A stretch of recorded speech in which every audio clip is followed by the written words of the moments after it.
Áine, 12 months ago you were looking at a different captain lifting the All-Ireland Junior title. 12 months later it's yourself. Tell me the emotion after the last few minutes. Yeah, I know. I think for the last probably 5, 10 minutes, I know you shouldn't be, but it was nearly looking at the clock, constantly just ticking away. It was probably the longest 10 minutes of my life. I think we were up by six.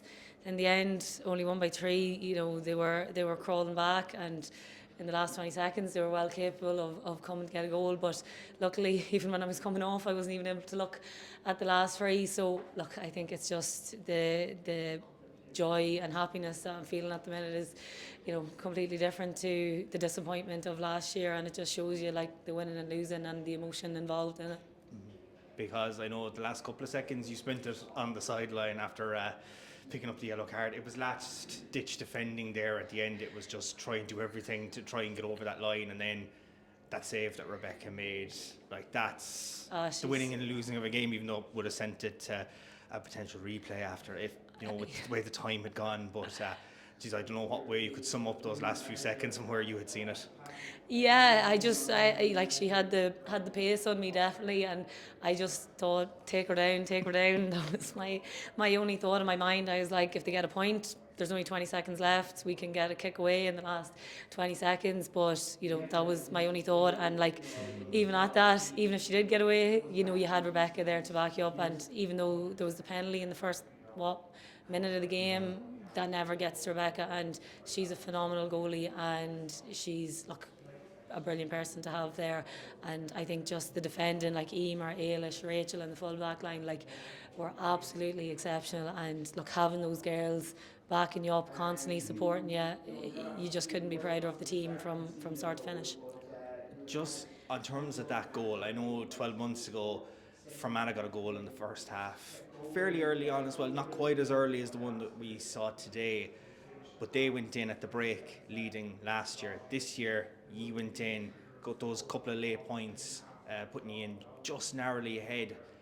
Correct me if I'm wrong, but I believe you were in the same dressing room as 12 months ago. So what was the feeling like at halftime this year in comparison to last year? There was definitely a difference, definitely a different feeling going in at half time. It was, even though it was like, it was frantic in the first half, we were probably getting turned over a lot, we were running into tackles, like things we weren't doing in previous games. But even when we came in at half time, there was sort of a reset, a refocus, and that belief that we were going to get over the line. And it was the same dressing room, but we had I suppose a psychologist come in, Kelly Fay, and we spoke about those things. We learned, and I think saying in my last interview, we learned from last year and what we were going to do differently, and not letting those small things affect us, and we didn't today. And I think that's just, we had come up against similar in the Limerick game in terms of being 4 points down with 5 minutes to go and ended up winning. So look, we've had faced that before, and I think that's what helped us today. You've done so many interviews with me over the last 12 months, probably sick of me at this stage. Probably the sweetest of them all to do it now after winning the All Ireland. It's your third All Ireland title, and you're back up to intermediate. Would this be the sweetest of the ones now that you've won, being the captain and all?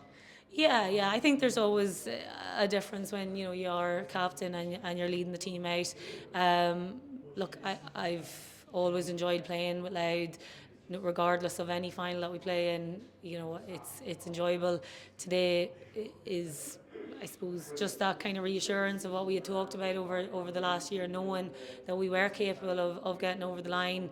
I'd say Antrim were probably favourites going into this game, from what we had heard on different interviews and talks and stuff like.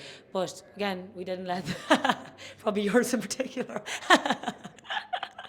But we didn't let that affect us, and in saying that, look, it was enjoyable. But again, we talk about the psychological aspect of it too.